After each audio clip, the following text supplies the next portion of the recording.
coffee houses today, you'll see that they have frappes on their menu. And the key to a great frappe is a great powder. So today I'm going to make with you the original cappuccino frappe. And the flavor we're going to make is mocha glacier, because who doesn't love chocolate? So the way we're going to start this recipe is with a liquid. Today I'm using milk, but you can feel free to use coffee or water, any liquid you want really. And we're going to use 5 ounces of it. And I'm going to go ahead and measure right into my blender pitcher. Now my second ingredient is going to be the actual frappe powder itself. The reason I started with the milk is when we add our frappe powder, we don't want it to stick to the sides of the blenders at all. So we're going to use 2 scoops of our mocha glacier. And make sure that you use the scoop that comes along with the product to make sure you're using the right amount. The final ingredient that we're going to add is our ice.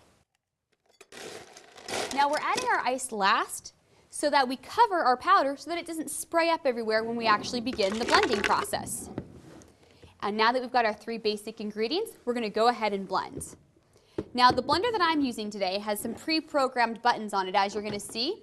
But you want to blend for about 20 to 30 seconds. Now ice is the biggest variable when making a frappe. So if you find that your frappe comes out too thick, you probably just want to cut down on the amount of ice that you're using. If it comes out too thin, you probably just want to increase the amount of ice you're using. And just start with an ounce or 2 at a time to make small adjustments. But the key is to have a nice, smooth, creamy, luscious frappe. And ours is ready.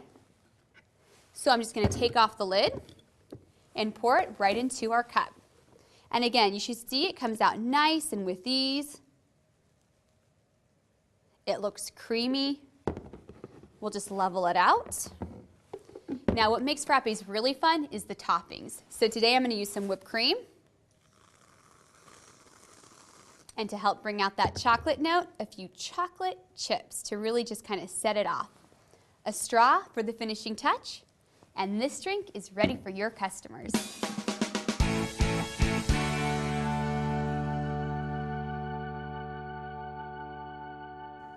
The original cappuccino frappe mixes sometimes are great on their own and other times are great when you customize them to create your own concoction. So today I'm going to go ahead and make a vanilla hazelnut latte blended as a frappe using our vanilla express as the base of our drink. And we're going to start with fresh espresso.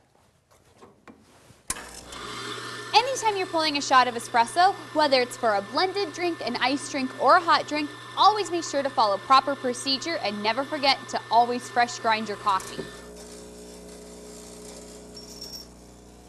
Now the vanilla express base that we're using today for our vanilla hazelnut latte was really designed to be a base that you can customize, along with our hazelnut syrup. And then again, I'll fill it to the 5 with our whole milk. Next, we're going to add 2 scoops of our vanilla express mix.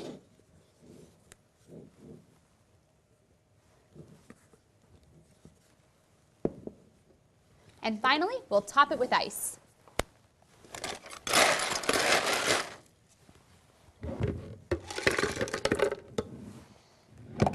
Now we'll blend it all together.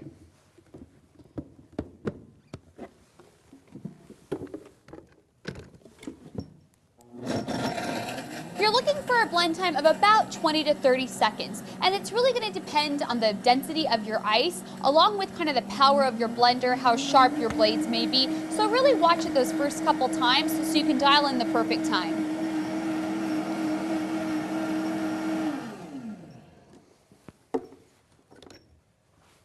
And it looks like our drink is ready. Pour it into our glass, and you can see right there it looks frothy, thick. And we've got just a little room in the cup left for some whipped cream.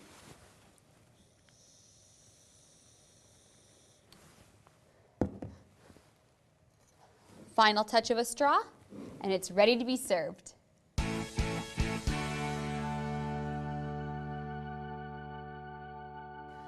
Cappuccino original frappe mixes are not just for frappes. You can also use them for smoothies. So today we're going to make a tropical smoothie using the vanilla smoothie mix as our base. We're going to start with our liquid. For this smoothie, we're going to use milk as our liquid, and we're going to use 5 ounces. Next, we're going to use 2 scoops of our vanilla smoothie mix.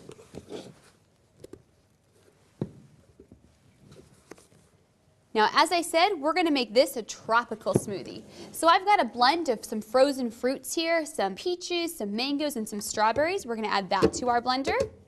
And then we're going to add some fresh banana to the blender as well. Really bring us back to the tropics. Our last ingredient is going to be ice. Now, I have cut down a little on my ice because I'm using frozen fruit. So that's going to take the place of some of that. And finally, we'll blend it up.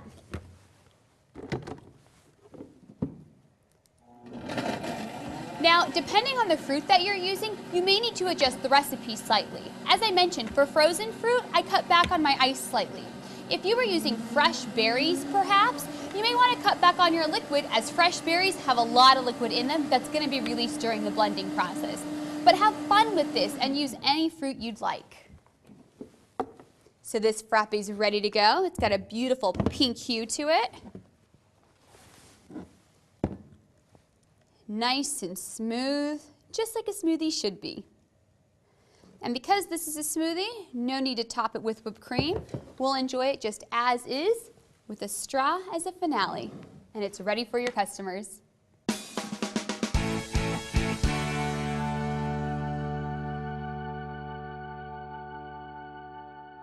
One of the great things about the Cappuccino Original Frappe mixes is how versatile they are and how creative they let you be. So today we're going to make a white chocolate orange smoothie using the White Chocolate Symphony Frappe base. So we're going to start with some orange juice, and we're just going to use 5 ounces of orange juice, substituting the orange juice for our milk in this one.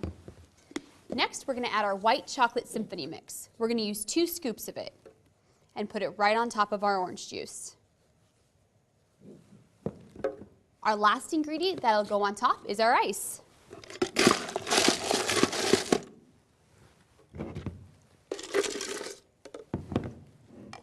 We'll top it with our lid and go ahead and blend it.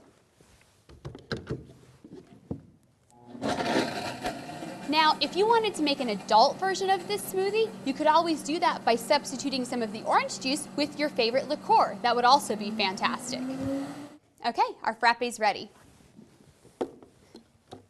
So this is a great smoothie for kids and adults alike.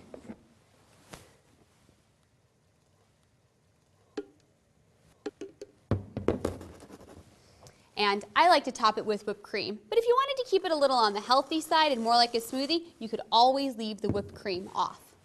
Final touch, a straw, and it's ready to serve to your customer.